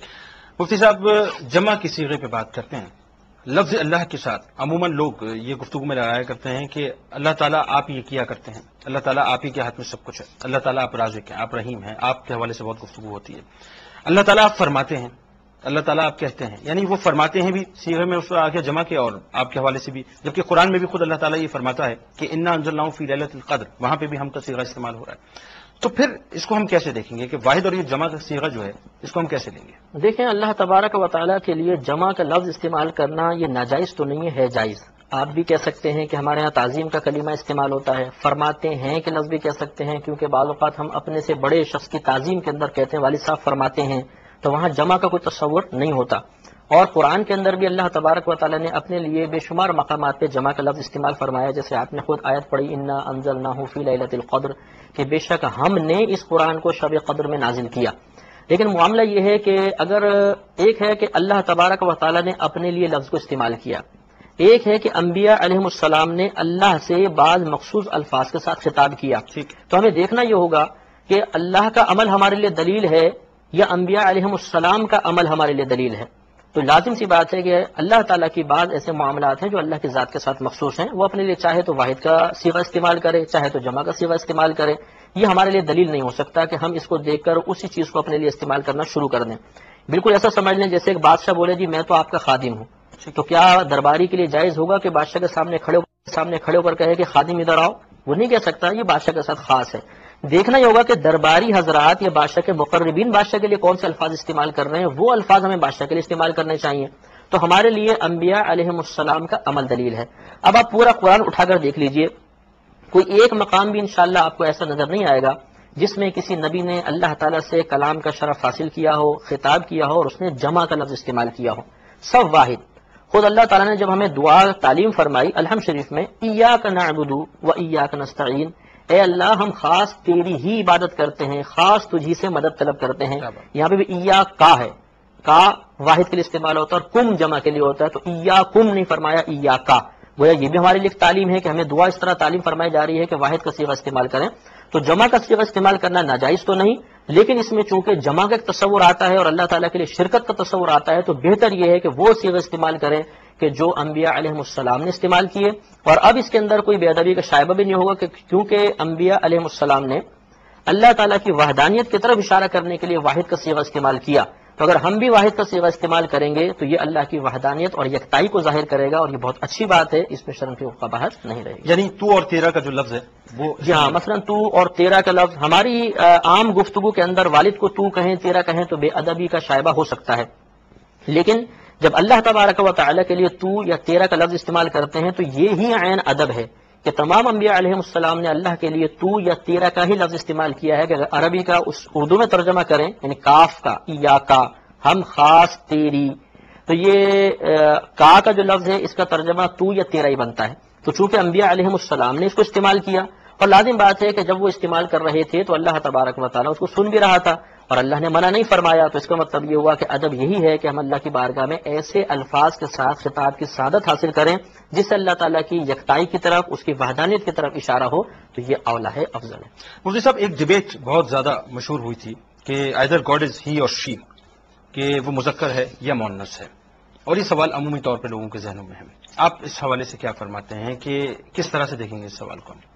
مطلب اللہ تبارک و تعالیٰ نے قرآن عظیم میں اپنے لیے جتنے بھی الفاظ استعمال فرمائے اس سے بہرحال مذکر کا تصور ابھرتا ہے، لیکن چونکہ مذکر و مؤنث یہ الفاظ مخلوق کے لیے استعمال ہوتے ہیں، اور جہاں مذکر کا تذکرہ کرتے ہیں وہاں مؤنث کی طرف بھی ذہن جاتا ہے، لہذا اللہ تبارک و تعالیٰ کے لیے مذکر کا لفظ استعمال نہیں کرنا چاہیے۔ بہرحال قرآن پاک اٹھا کے اگر آپ پڑھیں گے تو اللہ تعالیٰ نے اپنے لیے تمام وہ الفاظ استعمال فرمائے ہیں جس سے مذکر کا تصور ابھرتا ہے، تو تصور آنا ایک الگ بات ہے اور اللہ کے لیے لفظ مذکر استعمال کرنا ایک علیحدہ بات ہے۔ تو اللہ تعالیٰ نے ہمیں اپنے مذکر ہونے کا تصور تو دیا ہے، لیکن اللہ کے لیے لفظ مذکر کو استعمال نہ کرنا ہی بہتر ہے۔ بہت سے لوگوں کا خیال یہ ہوتا ہے، کیونکہ علم جب بڑھتا ہے، جیسے کہ میں نے پہلے بھی تذکرہ کیا، تو وہ علم کے پیمانے پہ پروردگار کو دیکھنا چاہتے ہیں۔ سوال یہ آتا ہے ذہن میں کہ بہت سے لوگ یہ کہتے ہیں کہ صاحب جب تک ہمیں دلیل نہ ملے گی ہم پروردگار پر ایمان نہیں لائیں گے۔ وہ دلیل کے طور پہ جو ہے پروردگار کو ماننا چاہتے ہیں، دلیل نہیں ملتی تو ایمان نہیں لاتے۔ کیا دلیل ملے تب ایمان لایا جائے، ایمان اس سے پہلے لایا جائے؟ دیکھیے، اللہ تبارک و تعالیٰ نے قرآن عظیم کے ابتدا میں ہی متقین کی تعریف میں یوں ارشاد فرما دیا کہ قرآن کے بارے میں فرمایا ھدی للمتقین، پھر آگے فرمایا الذین یؤمنون بالغیب، کہ متقین وہ شخص ہیں جو قرآن سے ہدایت کا شرف حاصل کریں گے، اور ان کی سب سے پہلی علامت یہ ہے کہ وہ غیب پر ایمان لے کر آئیں گے۔ غیب اس شے کو کہتے ہیں کہ جس کو ہم نہ آنکھ سے دیکھ سکیں، نہ کان سے سن کے اس کی موجودگی کا اندازہ کر سکیں، نہ زبان سے چکھ کر اس کو جان سکیں، نہ سونگ کر اس کو معلوم کر سکیں، نہ چھو کر معلوم کر سکیں، نہ اپنی عقل کے ذریعے کسی آلے کو ایجاد کر کے اس تک پہنچ سکیں، بلکہ اس کے بارے میں کوئی خبر دینے والا ہی بتائے، ایسی پوشیدہ شے، اس سے کہتے ہیں غیب۔ تو اللہ تبارک و تعالیٰ غیب الغیب ہے، اس ذات کو نہ آنکھوں سے دیکھا جا سکتا ہے، نہ اس کے کلام کو سننے پر ہم قادر ہیں، نہ اس کی کوئی ایسی خوشبو ہے کہ سونگ کے ہم جان لیں، نہ معاذ اللہ کوئی ایسا معاملہ ہے کہ ہم اس کو چکھ کر سمجھ سکیں یا چھو کر جان لیں، یا کوئی ایسا آلہ ایجاد کر دیں جو ہمیں بتا دے کہ دیکھو اللہ کی ذات موجود ہے۔ لہذا معلوم یہ ہوا کہ اللہ تعالیٰ غیب ہے، اور ہمارے نبی کریم صلی اللہ علیہ وسلم کے بتانے سے ہمیں پتہ چلا تو اللہ تعالیٰ غیب الغیب ہے، اور اس غیب پر ایمان لانا ہی ہمارے لیے معتبر ہے۔ لہذا اب یہ کہنا کہ اللہ تعالیٰ سامنے ہوگا تو ہم معاذ اللہ اس کو خدا تسلیم کریں گے ورنہ نہیں کریں گے، یہ بے وقوفی کی بات ہے۔ یہ ہمارے لیے امتحان ہے کہ اللہ تعالیٰ نے اپنے آپ کو ہماری نگاہوں سے پوشیدہ رکھا اور اب خود پر ایمان لانے کا حکم ارشاد فرما دیا۔ اب ہم پر ہمارا امتحان ہے کہ ہم اللہ کو مانیں یا نہ مانیں۔ اگر نہیں مانیں گے اور دیکھنے کی قید لگائیں گے تو ہمارا ایمان کبھی کامل نہیں ہو سکتا، ہمارا ایمان برباد ہو جائے گا اور ہم داخل جہنم ہوں گے۔ اور جس نے بغیر دیکھے رب کو اپنا رب تسلیم کر لیا، اس کی اطاعت کی، وہ انشاءاللہ کامیاب ہوگا اور جنت میں ہمیشہ ہمیشہ کے عیش و آرام حاصل کرے گا۔ اچھا، پروردگار غیب الغیب ہے اور پروردگار جو ہے وہ کسی پہ افشا نہیں ہے، لیکن ایک سوال عمومی طور پہ لوگوں کے ذہنوں میں اٹھتا ہے کہ صاحب مسلمان تو چونکہ مسلمان گھرانے میں پیدا ہو رہا ہے لہٰذا وہ مسلمان ایک وہ سیکوینس چل رہی ہے، وہ ترکیب کے ساتھ جو ہے آگے بڑھتا چلا جا رہا ہے، اب وہ مرتد ہو جائے یا پلٹ جائے وہ ایک الگ معاملہ ہے، لیکن ایک غیر مسلم کہ جس کو اللہ کی ذات کے بارے میں نہیں پتا، اب وہ اس غیب پہ ایمان کیسے لے کے آئے، اور اگر وہ نہیں لے کے آتا تو پھر اس کا کیا ہوگا؟ جی، اس میں بڑی تفصیل ہے۔ اس میں علماء نظام نے بات بیان فرمائی ہے کہ اگر کوئی شخص ایسا ہے کہ جس کے پاس دعوت دین نہیں پہنچی، مثلا وہ افریقہ کے جنگلوں میں پیدا ہوا ہے، وہیں پر رہتا ہے، اس کے پاس دعوت دین نہیں پہنچی، تب بھی امام اعظم رضی اللہ تعالیٰ عنہ یہی ارشاد فرماتے ہیں کہ اس شخص پر کم از کم اتنا ذہن میں تصور لانا لازم ہے کہ ایک ذات ایسی ہے جو پوری کائنات کا نظام چلا رہی ہے، کیونکہ دنیا کے اندر کوئی بھی چیز بغیر سبب کے اپنا کام نہیں کرتی ہے۔ امام اعظم کا ایک دہریے کے ساتھ مقابلہ ہو گیا جو اللہ تعالیٰ کے وجود کا منکر تھا، مناظرہ طے ہوا، لوگ سب بیٹھے ہوئے تھے، امام اعظم رضی اللہ تعالیٰ عنہ جان بوجھ کر ذرا دیر سے پہنچے، تو دہریہ نے سوال کیا کہ آپ اتنے دیر کیوں کر کے آئے، آپ مسلمانوں کے امام ہیں اور آپ نے وعدہ خلافی کی؟ امام اعظم رضی اللہ تعالیٰ عنہ نے ارشاد فرمایا بات دراصل یہ ہے کہ جب میں آ رہا تھا تو دریا کے کنارے اچانک میں نے ایک عجیب منظر دیکھا جس نے مجھے ٹھہرنے پر مجبور کر دیا، اور وہ منظر یہ تھا کہ ایک درخت تھا، وہ خود بخود کٹا، اس کے تختے بن گئے، پھر وہ خود بخود جڑا، ایک کشتی بن گئی، پھر وہ کشتی خود بخود دریا میں اتری، میں اس کشتی میں بیٹھ گیا، وہ خود بخود چلنے لگی اور مجھے دوسرے کنارے پر اتار دیا۔ تو دہریہ بول اٹھا کہ آپ کا دماغ درست ہے کہ آپ کیا کہہ رہے ہیں؟ کیا کشتی خود بخود کبھی بن سکتی ہے؟ کیا کشتی خود بخود کبھی چل سکتی ہے؟ ایسے کیسے ہو سکتا ہے کہ اس کو کوئی چلانے والا نہ ہو، کشتی بنانے والا نہ ہو؟ تو امام اعظم رضی اللہ تعالیٰ عنہ نے صبر و سکون اور تحمل کے ساتھ جواب دیا کہ میں مناظرہ جیت چکا ہوں، جب ایک کشتی خود بخود نہیں بن سکتی اور خود بخود نہیں چل سکتی تو یہ کائنات خود بخود کیسے بن گئی اور اس کا نظام خود بخود کیسے چل سکتا ہے؟ تو وہ فوراً کلمہ پڑھ کے مسلمان ہو گیا۔ تو معلوم مطلب یہ ہے کہ امام اعظم رضی اللہ تعالیٰ عنہ ارشاد فرماتے ہیں کہ اللہ تبارک و تعالیٰ نے کائنات میں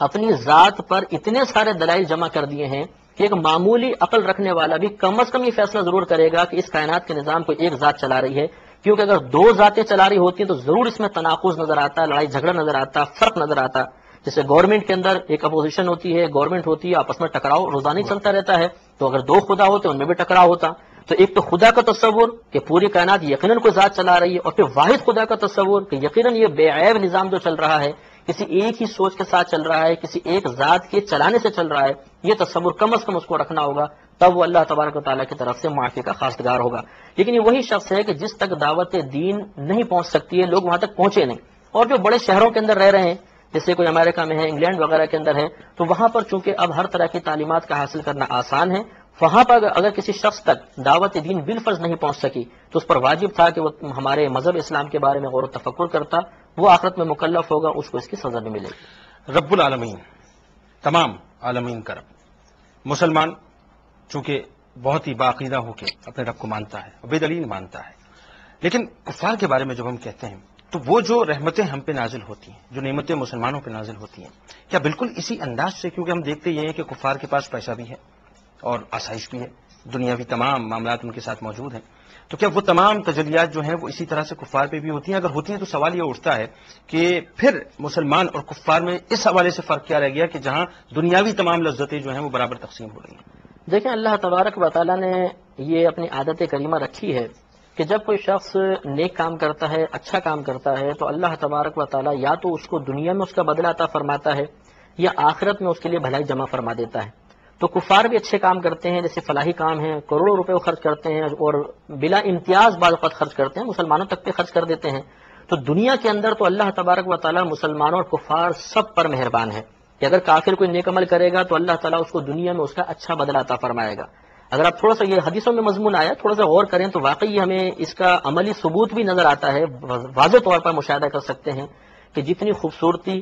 جتنی طاقت و قدرت، جتنا مال و متاع آج غیر مسلموں کو حاصل ہے، غالباً مسلمانوں کو بعض مقامات پہ اتنا حاصل نہیں ہے، تو یہ اصل میں ان کے ان نیک اعمال کا بدلہ ہے جو انہوں نے دنیا میں کی۔ تو دنیا میں تو اللہ تعالیٰ سب پر مہربان ہے، لیکن آخرت میں اللہ تبارک و تعالیٰ کی توجہ، اس کی رحمت، اس کی مہربانی کا مرکز فقط مومنین ہوں گے۔ تو اگر آج دنیا میں کسی مسلمان کو کوئی تکلیف پہنچ بھی رہی ہے مصلحت خدا بندی کے تحت، تو کل بروز قیامت انشاءاللہ وہ اپنے ایمان کی بدولت ضرور داخل جنت ہوگا۔ اور اگر آج کسی کافر کو نیک عمل کے بدلے میں دنیا میں راحت مل بھی رہی ہے تو کل وہ اپنے کفر کے باعث ضرور رحمت سے محروم ہوگا اور جہنم میں جائے گا۔ ہمارے نبی کریم صلی اللہ علیہ وسلم ایک مرتبہ چٹائی پر آرام فرما رہے تھے، حضرت حضرت عمر فاروق رضی اللہ عنہ ملنے کے لیے آئے۔ سرکار اٹھے تو آپ کی کمر مبارک پر چٹائی کے نشانات تھے، تو عمر فاروق رضی اللہ تعالیٰ عنہ محبت کی بنا پر سرکار سے الفت اور عقیدت کی بنا پر رونے لگے۔ تو سرکار مدینہ صلی اللہ علیہ وسلم نے ارشاد فرمایا کہ اے عمر، کیا بات ہے، تم کیوں رو رہے ہو؟ تو عرض کی یا رسول اللہ صلی اللہ علیہ وسلم، آپ مالک کائنات ہیں، اللہ کی عطا سے آپ مالک و مختار ہیں، اور آپ کی کمر پہ چٹائی کے نشان، اور قیصر و قصرہ اپنے محلات کے اندر آرام کر رہے ہیں، انہیں اللہ نے اتنا عیش و آرام عطا فرمایا۔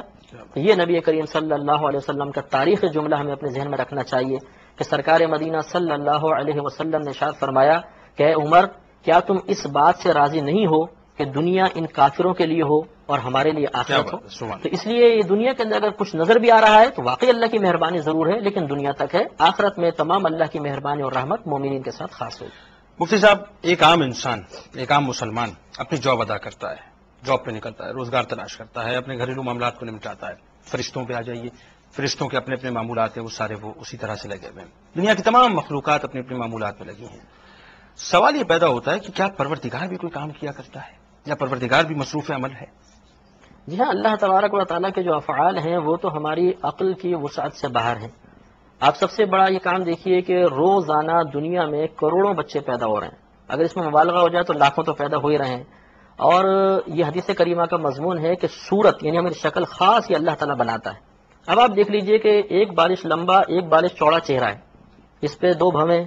2 آنکھیں، 1 ناک، 2 ہونٹ، 2 گال ہر ایک کے ہیں، لیکن آپ شکلیں دیکھیں سب کی شکلیں مختلف ہوں۔ سبحان اللہ، کیا یہ اللہ تبارک و تعالیٰ کا کتنا زبردست نظام قدرت ہے، وہ کس طریقے سے ان تصاویر کے بنانے میں مصروف عمل ہے، ہماری عقل دنگ آ جاتی ہے۔ اچھے سے اچھا مصور بھی تصویریں بنانا شروع کرے، کچھ عرصے بعد اس کی عقل معاف ہو جائے گی اور وہ مشابہت پیدا کرنا شروع کر دے گا۔ اللہ تبارک و تعالیٰ نے کروڑوں لوگوں کو پیدا فرمایا اور ہر ایک کا چہرہ دوسرے سے مختلف ہے۔ اسی طریقے سے پوری کائنات میں نظام رزق کو آپ دیکھ لیجئے، اگر ایک مجنون ہے اسے بھی اللہ رزق دے رہا ہے، کتا ہے وہ بھی رزق پا رہا ہے، پرندے بھی پا رہے ہیں، مچھلیاں پا رہی ہیں، چونٹیاں پا رہی ہیں، انسان پا رہے ہیں، درندے پا رہے ہیں، ہر ایک کی غذا مختلف، ہر ایک کی مقدار مختلف، اور روزانہ یہ کائنات کا نظام چل رہا ہے اور اللہ تعالیٰ عطا فرما رہا ہے۔ حضرت سفیان ثوری رحمۃ اللہ علیہ بڑی پیاری بات بیان فرمایا کرتے تھے، آپ کہتے تھے کہ اگر روزی حاصل کرنا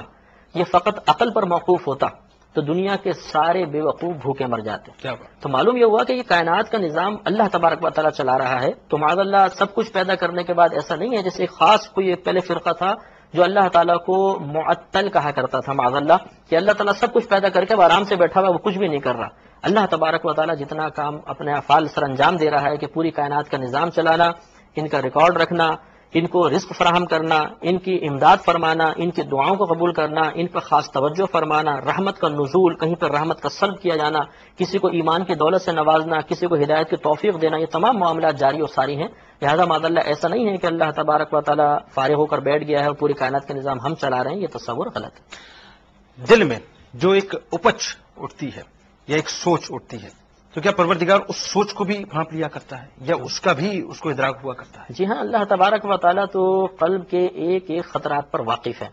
اللہ تعالیٰ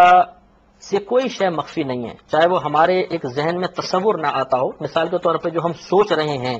یہ کس شکل کا ہے، اس سوچ کی اپنی کوئی شکل نہیں ہوتی، لیکن اللہ تبارک و تعالیٰ اس پر بھی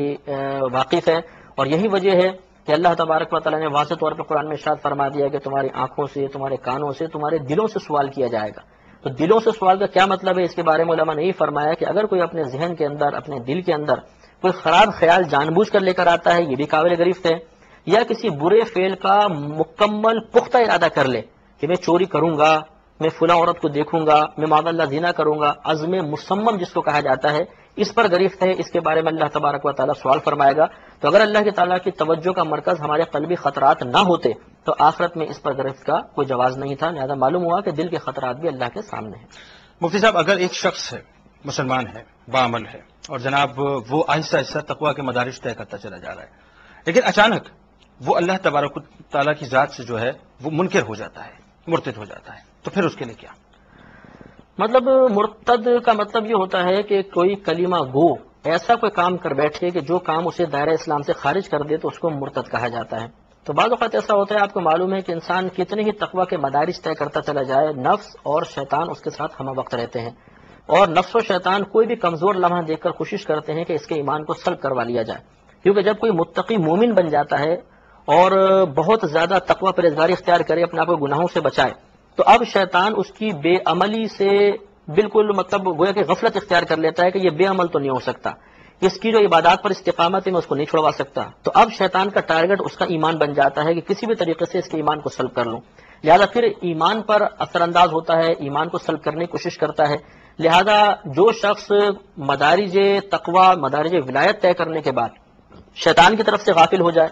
اپنے نفس کو آزاد چھوڑ دے، تو پھر نفس و شیطان اس کے ایمان کے سلب کا سبب بن جاتے ہیں۔ لہذا کتنی بھی اللہ تعالیٰ ترقی عطا فرما دے، انسان کو اپنے انجام سے بے خوف نہیں رہنا چاہیے۔ یہ مسلم شریف کی حدیث پاک ہے کہ صحابہ کرام فرماتے ہیں کہ نبی کریم صلی اللہ علیہ وسلم ایک مرتبہ ایک غزوے میں شریک تھے، تو وہ فرماتے ہیں کہ ایک شخص کو میں نے دیکھا، غالباً عمرو بن العاص رضی اللہ تعالیٰ عنہ سے مروی حدیث پاک، ایک شخص کو دیکھا کہ وہ بڑی جرأت کے ساتھ جہاد کر رہا تھا، تو ہم اپنے آپس میں کہہ رہے تھے کہ یہ شخص جنتی ہوگا کیونکہ یہ بہت زبردست قسم کا مقابلہ کر رہا ہے۔ ہم سرکار کی بارگاہ میں حاضر ہوئے، اس شخص کا ذکر کیا تو نبی کریم صلی اللہ علیہ وسلم نے غیبی خبر دیتے ہوئے فرمایا کہ وہ جہنمی ہے۔ اب ہم بڑے گھبرائے کہ یہ کیسا معاملہ ہے، تو کہتے ہیں کہ میں اس شخص کے پیچھے لگ گیا کہ میں دیکھوں یہ کیا کرتا ہے، کیونکہ نبی کریم نے فرمایا ہے تو ضرور ایسے ہی کوئی معاملہ ہوگا۔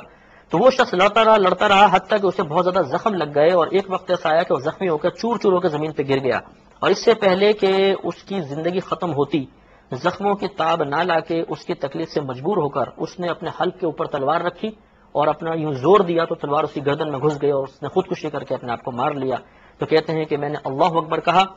اس وجہ سے نہیں کہ وہ شخص مرا خوشی کے طور پہ معاذ اللہ، یوں نہیں، بلکہ نبی کریم کی واقعی غیبی خبر کے ثبوت اپنی آنکھوں سے دیکھ لیا، اور پھر جا کے سرکار کی بارگاہ میں عرض کی کہ یا رسول اللہ، میں آپ کے اللہ تعالیٰ کے رب ہونے اور آپ کے اللہ تعالیٰ کے رسول ہونے کی گواہی دیتا ہوں۔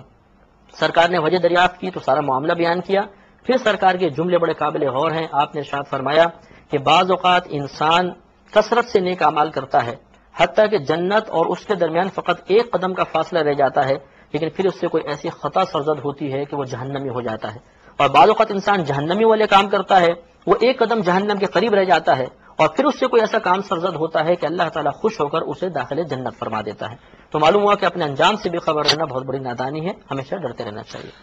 عموماً لوگوں کو دیکھا کہ جب اللہ تبارک و تعالیٰ کی تجلیات ان پہ نازل ہو رہی ہوتی ہیں، ان کی رحمتوں کا نزول ہو رہا ہوتا ہے، تو وہ شکران نعمت ادا کر رہے ہوتے ہیں۔ بہت سے ایسے لوگ ہیں جو کفران نعمت بھی کرتے ہیں،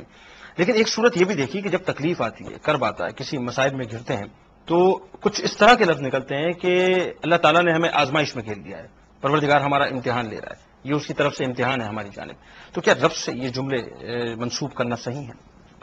دیکھیں، مصیبت کے نزول پر اگر فقط یوں کہا کہ جی اللہ تعالیٰ نے ہم پر آزمائش نازل کی ہے، اللہ تعالیٰ ہمارا امتحان لے رہا ہے، تو اس میں تو شرعاً حرج نہیں ہے کہ اس قسم کے جملے انبیاء علیہم السلام سے بھی منقول ہیں، لیکن قابل گرفت بات یہ ہے کہ یہ جملے قلبی اطمینان کے ساتھ ادا کیے جائیں تب یہ ناقابل گرفت ہوں گے۔ اگر اعتراض کے ساتھ کیے، شکوے کے طور پر کیے، تو پھر ان میں گرفت شامل ہو جائے گی۔ پھر ہر جملہ کفریہ نہیں ہوتا، وہی جملے کفریہ ہوں گے کہ جس میں اللہ تبارک و تعالیٰ کی طرف کسی عیب کی نسبت بھی کر دی جائے یا خالصتاً وہ اعتراض پیدا ہوتا ہو۔ مثلا یہ اللہ تعالیٰ تو نے ایسا کیوں کر دیا، اب یہ ایک اعتراض ہے، کیوں کر دیا؟ اللہ تعالیٰ کے ہر کام میں حکمت ہے، ہم اس سے پوچھنے والے نہیں ہیں، وہ مالک و مختار ہے جو کرنا چاہے۔ یا عیب کی نسبت، جیسے معاذ اللہ میں نے مثال دی کہ کوئی یوں کہہ دیتا ہے کہ اللہ تعالیٰ یہ تو نے ہم پر ہی ظلم نازل فرما دیا، تجھے ہمارا گھر ہی دیکھا تھا مصیبت نازل کرنے کے لیے۔ تو اس قسم کے جملے چونکہ اعتراض اور اللہ تبارک و تعالیٰ کی طرف عیب منسوب کرنے کے ساتھ ہیں، لہذا یہ کفر ہوں گے اور اس پر آدمی کو توبہ کرنی چاہیے۔ اچھا، ایک عام آدمی یہ بھی سوال کرتا ہے کہ صاحب جب اللہ تعالیٰ قادر ہے اور اللہ تعالیٰ جو ہے ہمارا پیدا کرنے والا ہے، تو پھر یہ تخصیص کیوں ہے کہ کسی کو بہت امیر کر دیا اور کسی کو بالکل فقیر کر دیا؟ یعنی یوں سمجھ لیجئے کہ دوسرے معنوں میں کہ ایک شخص بذات خود یہ اعتراض کرتا ہے کہ صاحب میری قسمت کیوں خراب تھی، یا اللہ تعالیٰ نے میرا ہی نصیب کیوں خراب کیا اور اس کو اتنا کیوں نوازا؟ دیکھیں، اللہ تبارک و تعالیٰ کی حکمتیں ہوتی ہیں کہ وہ بندوں کی آزمائش کرنا چاہتا ہے۔ الذی خلق الموت والحیات لیبلوکم ایکم احسن عملا، اسی نے پیدا کیا زندگی اور موت کو تاکہ اس بات کا امتحان لے کہ تم میں سے کون اچھے عمل کرتا ہے۔ کہیں ارشاد فرمایا وَلَنَبْلُوَنَّكُمْ بِشَيْءٍ مِّنَ الْخَوْفِ وَالْجُوعِ وَنَقْصٍ مِّنَ الْأَمْوَالِ وَالْأَنفُسِ وَالثَّمَرَاتِ وَبَشِّرِ الصَّابِرِينَ، کہ ضرور ہم تمہیں آزمائیں گے، کچھ خوف سے، کچھ بھوک سے، کچھ مالوں جانوں اور پھلوں کی کمی سے۔ تو مسئلہ یہ ہے کہ اللہ کے خزانے میں کوئی کمی نہیں ہے، معاذ اللہ وہ غافل نہیں ہے، معاذ اللہ وہ ظالم نہیں ہے، معاذ اللہ وہ کنجوس نہیں ہے۔ اس کے باوجود اگر وہ کمی کرتا ہے اور کسی کو زیادہ دیتا ہے تو یہ اصل میں ہماری آزمائش کے لیے ہے۔ یہ ہم اگر تصور ذہن کے اندر رکھ لیں کہ دنیا ایک امتحان گاہ ہے، اس امتحان گاہ میں ہر شخص کا امتحان لیا جائے گا، تو یہ تصور ہمارے ذہن سے نکل جائے گا کہ اللہ نے اس کو زیادہ کیوں دیا، مجھے کم کیوں دیا۔ اس سے زیادہ اس لیے دیا تاکہ اس کا امتحان لیا جائے کہ وہ اللہ کی بارگاہ میں خرچ کرتا ہے نہیں کرتا۔ کسی کو کمی دی تو اس کا یہ امتحان ہے کہ یہ اس پہ صبر و تحمل کرتا ہے نہیں کرتا، اور زبان سے اللہ کی حمد بیان کرتا ہے کہ نہیں کرتا۔ تو لہذا ہر ایک کو یہ تصور ذہن میں رکھنا ہوگا کہ اللہ کی طرف سے آزمائشیں ہیں، ان پر ہمیں صبر و تحمل اور اللہ کی حکمت کا اقرار کرنا چاہیے، اور قطعی طور پر زبان سے شکوہ نہ نکلے، یہ آزمائشیں آتی رہیں گی، اس پر ہمیں قانع رہنا چاہیے، قناعت کرنی چاہیے اور اللہ کی رضا پر راضی رہنا چاہیے۔ مفتی صاحب، آپ کا بہت شکریہ، آپ تشریف لائے اور اللہ تبارک و تعالیٰ کی ذات و صفات کے حوالے سے بڑی خوبصورت گفتگو رہی۔ خواتین و حضرات، یہ پروگرام آج کا آپ نے دیکھا، اللہ تبارک و تعالیٰ کی ذات، اس کی صفات کے حوالے سے ہم نے گفتگو کی۔ ہمیں کامل یقین اس بات پہ ہونا چاہیے کہ ہمارا رب ہے جو ہمارا پالنے والا ہے، ہمارا رب ہی ہے جو ہمیں سب سے زیادہ چاہتا ہے، ہم سے سب سے زیادہ محبت کرتا ہے، اور ہمارا رب ہی ہے کہ جس کے بارے میں ہم اپنے سینے کو چوڑا کر کے کہہ سکتے ہیں کہ یہ ہمارا رب ہی ہے کہ جس نے پوری کائنات کو جس نے بنایا ہے، اور اس کے سوا کوئی نہیں جو اس کائنات کو خلق کر سکتا۔